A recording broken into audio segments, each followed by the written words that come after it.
আমার মনে হয় শুধু আমি এনজয় করিনি, আপনারা সবাই এনজয় করেছেন। আর আমার মনে হয় আপনারাও আমাকে খুব ভালোবাসেন।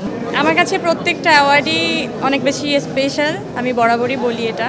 আমার জীবনের ব্যক্তিগত জার্নিটা অনেক বেশি সহজ করে দিয়েছে এই রঙিলা কিতাবের ক্যারেক্টারটা করার জন্য।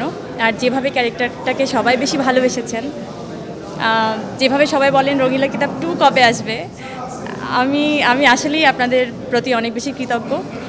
আর আমি আসলেই বলতে চাই যে এই অ্যাওয়ার্ডটা বেসিক্যালি, বিশেষ করে এই অ্যাওয়ার্ডটাই আমি বিনোদন সাংবাদিকদেরকে দিতে চাই, পুরো ক্রেডিটটা এটা আপনাদের। আমার মনে হয় শুধু আমি এনজয় করিনি, আপনারা সবাই এনজয় করেছেন। কারণ সবাই আমরা নিজেরা ছিলাম, খুব কাছের মানুষজনই ছিল যাদেরকে আমি খুব বেশি ভালোবাসার মানুষজনরাই ছিল ওখানে। আর আমার মনে হয় আপনারাও আমাকে খুব ভালোবাসেন। আর সেই ভালোবাসার থেকেই আপনারা ওখানে গেছিলেন, সবাই বেশি এনজয় করেছেন, আমি এটা বিশ্বাস করি। ওই যে বললাম উৎসব মুখর, যখন বিনোদন সাংবাদিকরা সবাই মিলে একটা প্রোগ্রাম করে, ওইটা তো আসলে বিনোদিত না হয়ে কোথায় যাবে, এটা তো কোনো সুযোগ নেই। তো খুব বেশি ভালো লেগেছে, শৃঙ্খলার মধ্যে একটা সুন্দর পরিবেশে আপনারা সুন্দর একটা আয়োজন করেছেন। ডেফিনেটলি এটা অ্যাপ্রিসিয়েশন করার মতো একটা বিষয়।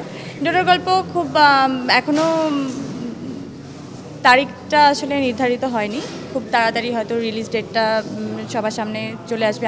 আমি আসলে জানি না, আমার মনে হয় খুব তাড়াতাড়ি সবাই জানতে পারবেন।